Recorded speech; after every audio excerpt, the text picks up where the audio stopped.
I am beginning to be sorry that I ever undertook to write this book. Not that it bores me. I have nothing else to do. Indeed, it is a welcome distraction from eternity. But the book is tedious. It smells of tomb. It has a rigor mortis about it, a serious fault, and yet a relatively small one, for the great defect of this book is you, reader. You want to live fast, to get to the end, and the book ambles along slowly. You like straight, solid narrative and a smooth style, but this book and my style are like a pair of drunks. They stagger to the right and to the left. They start and they stop. They mutter, they roar. They guffaw, they threaten the sky. They slip and fall. And fall. Unhappy leaves of my cypress tree, you had to fall. Like everything else that is lovely and beautiful. If I had eyes, I would shed a tear of remembrance for you. And this is the great advantage in being dead, that if you have no mouth with which to laugh, neither have you eyes with which to cry.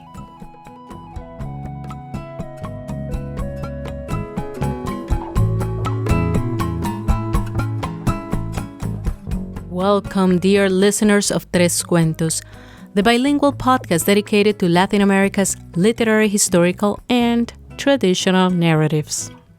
I am Carolina Quiroga Stoltz, and today we begin a 9-week journey through fantastic Latin America. The opening of the episode was written by today's featured author, Joaquim Maria Machado de Assis, in his book, The Posthumous Memoirs of Bra Cubas.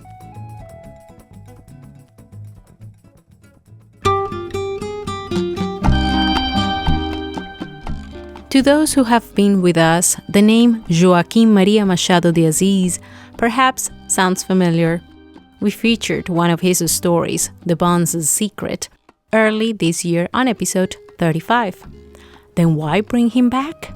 Well, since we are about to dive into the beginnings of Latin America's fantasy, I thought Mr. Machado de Assis could do the honors. Curiously, when I began my research on the genre of Latin American fantasy, I had in mind narratives like Narnia, The Lord of the Rings. Oh, but how wrong was I? There is a big problem with assumptions. I thought that the canon of fantasy was what some British and a South African author had written. But as we say in Colombia, Latinoamérica es otro cuento, is another story. The 9 stories that are part of this season vary from quirky, witty, eerie, and spooky. But I dare to say that there is a common thread, humor, and the idea that anything can happen in Latin America.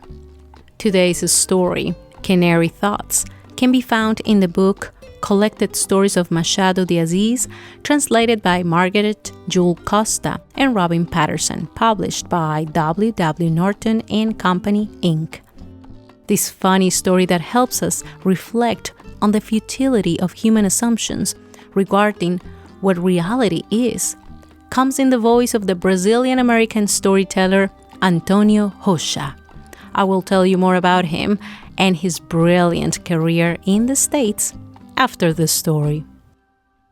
A man finds a canary in a junk shop, and upon realizing that the little bird talks, he takes it to his home, thinking that this discovery will change the course of humanity. Yet, the man doesn't know that his new pet is quite a philosopher.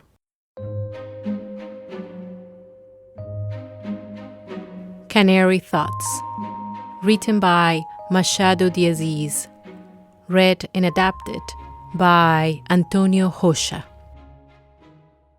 Once, long ago in a land far away called Brazil, before even cars existed in the world, there lived Macedo. Macedo was an astute scientist who studied the feathery type. He was a dedicated and keen ornithologist. And this is the story of a very bizarre something that happened to him.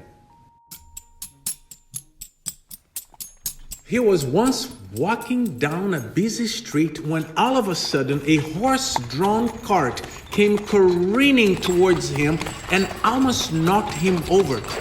He escaped by jumping out of the way and into the doorway of a vintage shop. You know, one of those antique shops that we come across many times during the summertime. You may find a treasure here and there, but they're mostly filled with junk. Macedo right away forgot about the incident and became intrigued by the character of the shop that was before him. He right away noticed the owner, who was way in the back dozing in a folding chair. A man who seemed to be unaware of the noises coming from the street, unaware of the potential new customers standing by the door. He was a ruin of a man with a grubby, straw-colored beard, and on his head a tattered cap that had failed to perhaps find a buyer. He appeared to be a man without a past, unlike some of the objects that he was selling. The shop was dark and crammed with the bent, broken, rusty objects one usually finds in such places, and all in the state of disorder one would expect. Crowding the area around the shop's entrance were pots without lids, lids without pots, buttons, shoes, locks, a black skirt, straw hats and fur hats, picture frames, a pair of binoculars, a stuffed dog, slippers, gloves, various vases of all sizes, a velvet bag, 2 coat racks, a catapult, a thermometer, some chairs, a backgammon set, 2 wire masks for some future Mardi Gras, as well as other things, all leaning, hanging, or on display in equally ancient glass cases.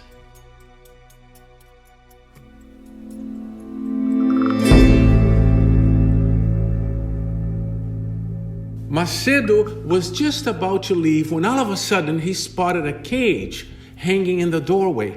Like everything else, it was very old, and it was not empty. A canary was hopping about inside. The little creature's color, animation, and grace lent a touch of life and youth to the surrounding junk. As soon as he was noticed by Macedo's curiosity, he began to jump from perch to perch within the confines of the cage, as if to say that in the midst of that graveyard-like shop, there was at least one ray of sunlight.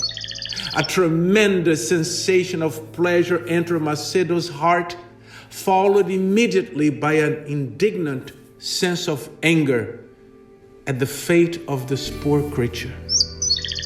Macedo thought to himself, what owner could have had the heart to sell him for a few coins, or had given him away for free to a small boy who, in turn, sold him on so that he could buy something more interesting?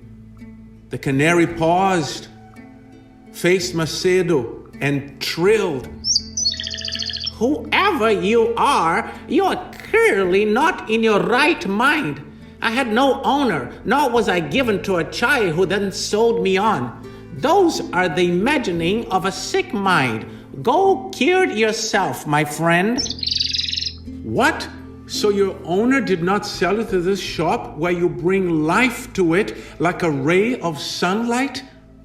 Macedo was so intrigued by the bird's ability to communicate that he was not even aware that he was communicating with the bird.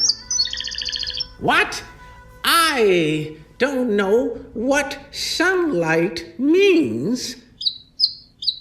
Excuse me, are you saying you came here out of your own accord without anyone's help? Isn't the man in the back your owner? My owner? That man is my servant. He gives me food and water every day and with such regularity that if I had to pay him for his services, it would cost me a pretty penny. But canaries don't pay their servants. Indeed, since the world belongs to canaries, it would be ridiculous for us to pay for something that already exists in the world. Macedo was astonished by these responses, and he didn't know which to find more amazing, his language or his ideas. The canary words emerged as charming trills, but enter his ears like human language. He looked around to make sure that he was indeed awake. Yes, it was the same street, the same sad, damp, gloomy shop. Still hopping back and forth, the canary was waiting for him to speak. So Macedo asked him then if he didn't miss the infinite blue sky. My dear fellow, what does infinite blue sky mean? Tell me then, what you think of this world. What is the world? The world?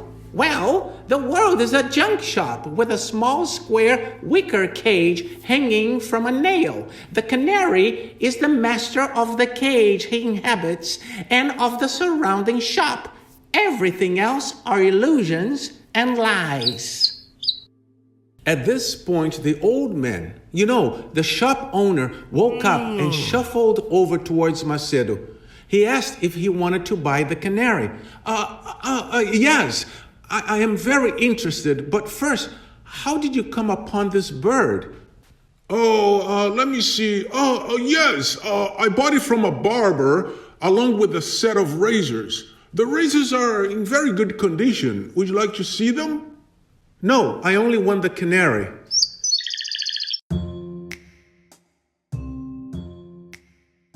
Macedo paid the asking price, took the canary home, and bought a much larger cage made out of wood and wire, and he ordered it painted white and placed it on a veranda from where the bird could see the garden, the fountain, and a scrape of blue sky. Macedo now intended to make a long study of this phenomenon, but would say nothing to anyone else until he had reached the point where he could dazzle the whole century with his extraordinary discovery. And so he dove into his research. He began by alphabetizing the canary's language to study its structure, its links with music, the creature's aesthetic feelings, his ideas and memories.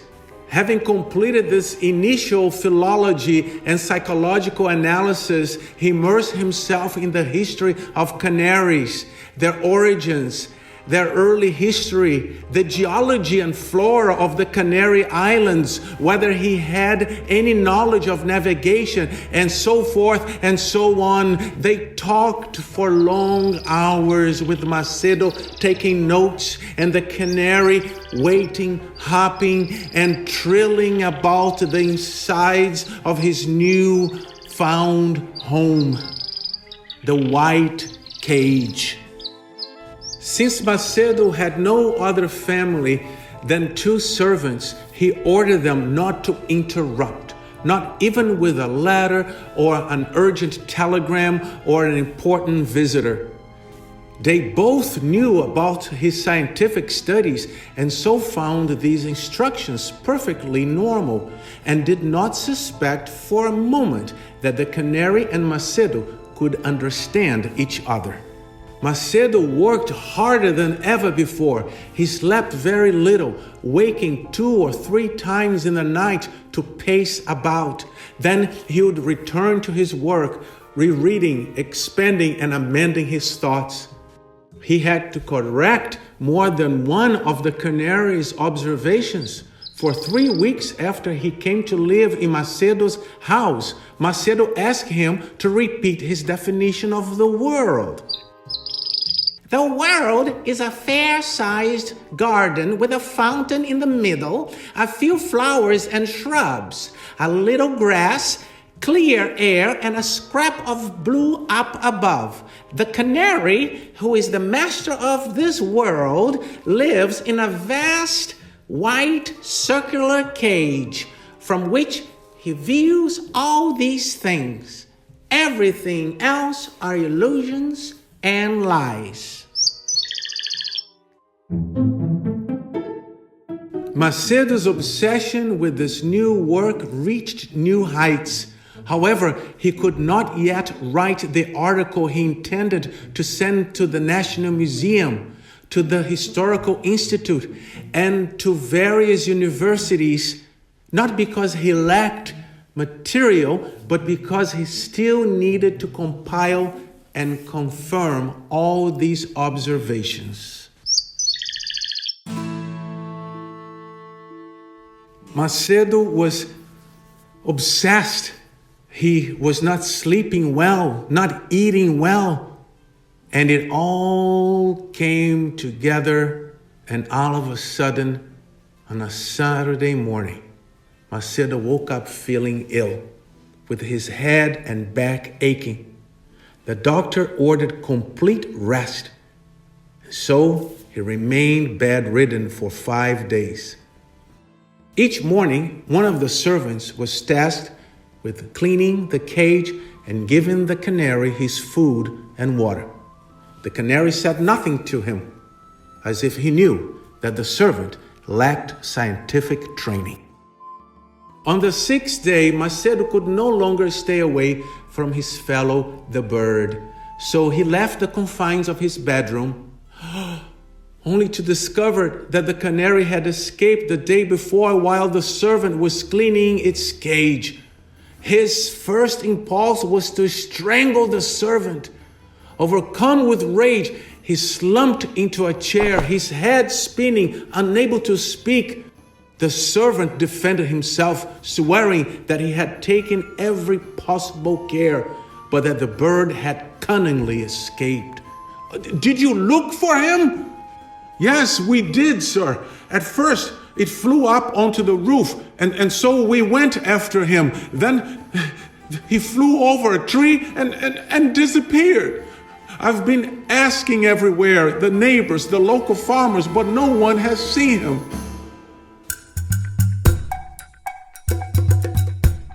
Macedo looked for his fellow canary everywhere, advertised, but all in vain. Macedo was out of his mind and surrendered to his bedroom for a few more days.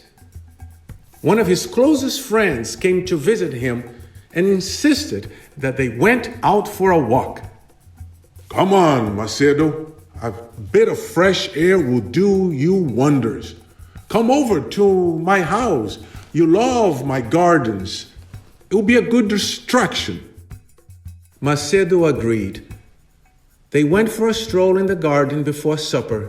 It was indeed a lovely idea. Macedo loved his friend's old colonial state with its mansion and beautiful and lush gardens. All of a sudden, Macedo heard a voice trill out this question. "Hello, Senor Macedo. Where did you disappear to?" It was the canary. It was perched on a branch up above. You can imagine Macedo's feelings and what he said to him. Macedo's friend thought he had gone mad, but Macedo could care less about what his friend was thinking about. Macedo addressed the canary tenderly, begging him to come back and resume their conversation in their world composed of a garden, fountain, veranda, and a white circular cage. What garden? What fountain? The world, my dear friend. What world? I see you have lost none of your bad professional habits. The world is an infinite blue space with the sun up above. No, the world it's more than that. It's everything, including the junk shop. A junk shop? Do such things exist? And with that, the canary flew up to his new world of infinite blue sky and the sun up above.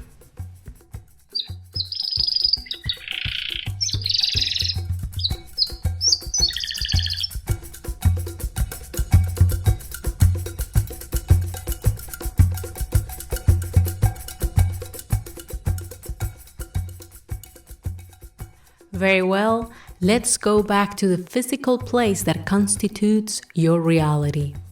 Now it brings to mind that old saying that goes, "The grass is always greener on the other side of the street."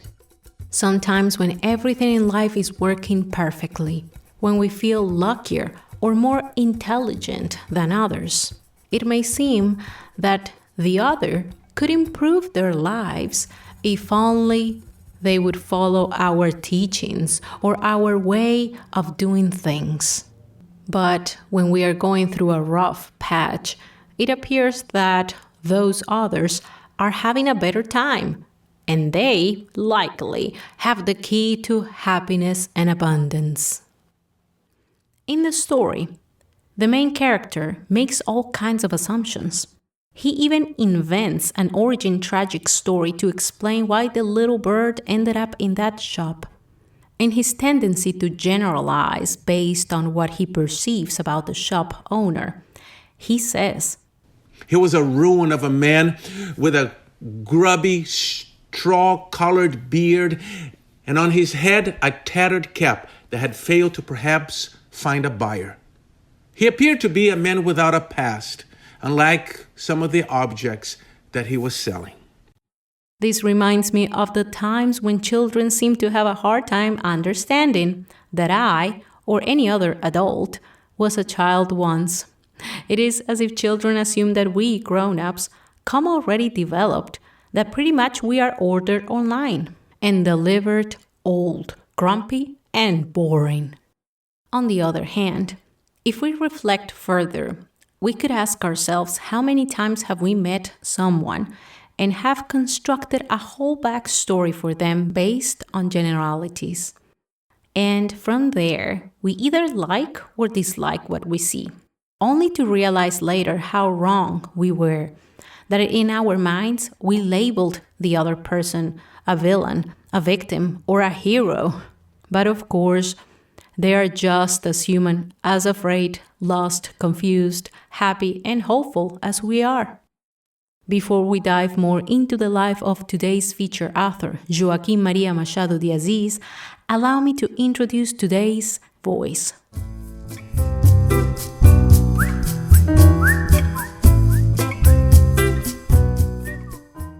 Antonio Rocha is an award-winning, internationally acclaimed storyteller. A native of Brazil, he began his career in the performing arts in 1985. In 1988, he received a Partners of the Americas grant to come to the U.S. to perform and deepen his mime skills with mime master Tony Montanaro. Since then, he has earned a summa cum laude theater BA from USM, University of Southern Maine, and studied with Master Marcel Marceau. Mr. Rocha's unique fusion of mime and spoken word has been performed from Singapore to South Africa and many places in between, including 16 countries on 6 continents. With his tenor voice, realistic sound effects, unique characters, and mesmerizing moves, Antonio can reach a vast age group entertaining kids and adults. He is sure to tickle your funny bone and delight your soul no matter your age. Antonio's programs include folktales, original personal stories, myths, comedy, movement pieces, and stories based on his immigration to the U.S. from Brazil.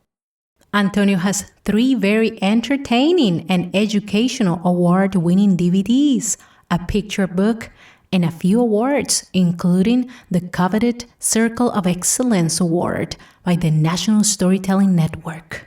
If you want to hear Antonio Rocha in action, stop by his website, storyinmotion.com.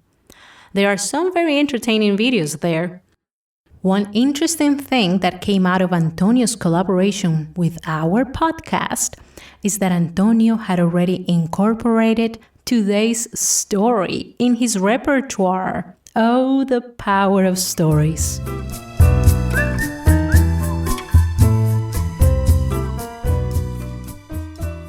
Moving on, Joaquim Maria Machado de Assis was born on June 21st, 1839 in Rio de Janeiro, Brazil, and died in the same city on September 29 in 1908.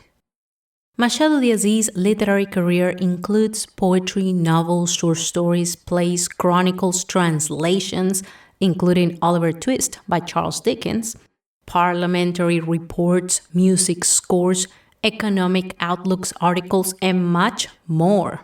In other words, we're just scratching the surface of his literary genius. Like Dickens, Machado de Assis had to work from an early age, and through determination and self-education, developed his literary skills and amassed vast knowledge. Joaquim suffered from epileptic seizures. This condition was often not properly treated during the 19th century. This caused some damage to his social well-being. At the age of 17, Machado de Assis became a printer's apprentice. He also taught himself several languages, like some of our dear listeners may be doing at the moment. One of the highlights of his life was meeting his beloved wife, Carolina Augusta Javier Genovais. When she died in 1904, she left behind a devastated husband that followed her only 4 years later. To understand the importance of Machado's contribution to Latin America's literature, I will quote the famous U.S. writer Susan Sontag, who considered him the greatest author ever produced in Latin America, surpassing even Borges. Oh, I hope this doesn't ruffle the feathers of Borges fans. Machado de Assis' novels were authored during the 19th century, when Brazil was going under a period of upheaval. The nation was remaking itself after the abolition of slavery and the institution of democracy in 1889. For more information about Brazil's history during this period, I recommend reviewing episodes 35 and 27. Machado's literature questions what it means to be Brazilian, self-scrutinizing and critiquing society as other 19th century novelists did in their respective countries. However, what sets him apart from his contemporaries is Machado's humor and the use of untrustworthy first-person narrator. To that, I must add one more thing. Unlike other writers of his time who focused on depicting the reality of the working class, Machado created a few fictional members of the Brazilian upper class, in this way dissecting the farce of those in power.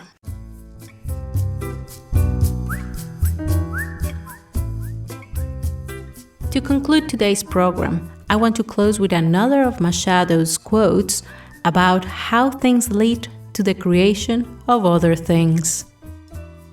The best thing to do is to loosen my grip on my pen and let it go wandering about until it finds an entrance. There must be one. Everything depends on the circumstances, a rule applicable as much to literary style as to life. Each word tugs another one along, one idea another, and that is how books, governments, and revolutions are made. Some even say that is how nature created species. And that is all for today. We will be back next Thursday with another episode in English about another author who has left a positive and intriguing mark in literature.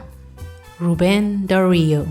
This Nicaraguan writer tells us a story of what it might mean to stay young forever. Until the next cuento, adiós, adiós. Tres Cuentos is produced with support from PRX and the Google Podcasts Creator Program. Tres Cuentos is an exercise of creative writing, researching, and retelling. I want to thank Antonio Rocha and Don Jaime for participating in today's program. Remember to follow Tres Cuentos on Facebook, Instagram, iTunes, Google Podcasts, Spotify, or wherever you found Tres Cuentos listed. Also visit our website, trescuentos.com, and let's start a conversation. The music and sound effects were downloaded from the YouTube audio library and freesound.org. The list of credits per song and the sources of this story can be found in the transcript that is on our website. Thanks for listening. Adiós, adiós.